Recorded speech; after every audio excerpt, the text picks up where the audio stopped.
ప్రేమామయుడైన యేసుక్రీస్తు నామములో మీ అందరికీ శుభాలు వందనాలు తెలియజేస్తున్నాను. ప్రియులారా, ఈరోజు దేవుని వాగ్దానము యెహెజ్కేలు గ్రంథము 18వ అధ్యాయము 9వ వచనము. యథార్థపరుడై నా కట్టడలను గైకొనుచు నా విధులను అనుసరించుచుండిన ఎడల వాడే నిర్దోషియగును, నిజముగా వాడు బ్రతుకును. ఇదే ప్రభువైన యెహోవా వాక్కు. ప్రియులారా, దేవుని వాక్యము మనలను బ్రతికించేదిగా ఉన్నది.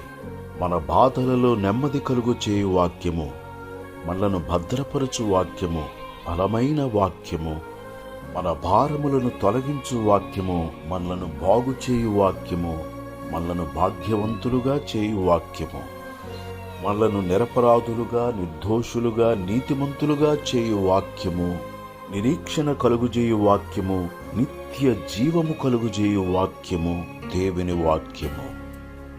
శక్తిగల వాక్యము, సర్వ సృష్టిని సృష్టించిన వాక్యము, రక్షించు వాక్యము, స్వస్థపరచు వాక్యము, విశ్వాసమిచ్చు వాక్యము, వివేకమిచ్చు వాక్యము, విడుదలనిచ్చు వాక్యము, విజయమునిచ్చు వాక్యము, విచారములను కొట్టివేయు వాక్యము, విస్తారమైన దీవెనలతో నింపు వాక్యము యేసు వాక్యము. ప్రియ సహోదరి సహోదరుడా, ఇట్టి వాక్యమును అనుదినము చదువుదుముగాక, అనుదినము విందుముగాక, అనుదినము ధ్యానించుదుముగాక, అనుదినము అనుసరించుదుముగాక. తద్వారా ఇహపర సంబంధమైన ఆశీర్వాదములను పొందుదుముగాక. దేవుడి మాటలు మన కొరకు దీవించునుగాక. ఆమేన్.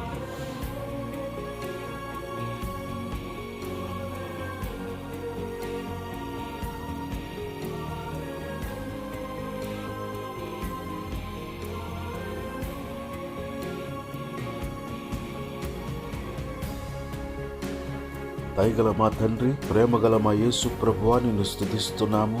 నీ దివ్యమైన వాక్యము కొరకై వందనములు.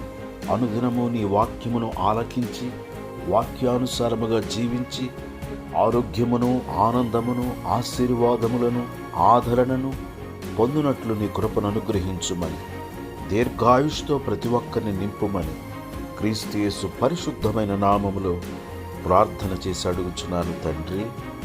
ఆమేన్.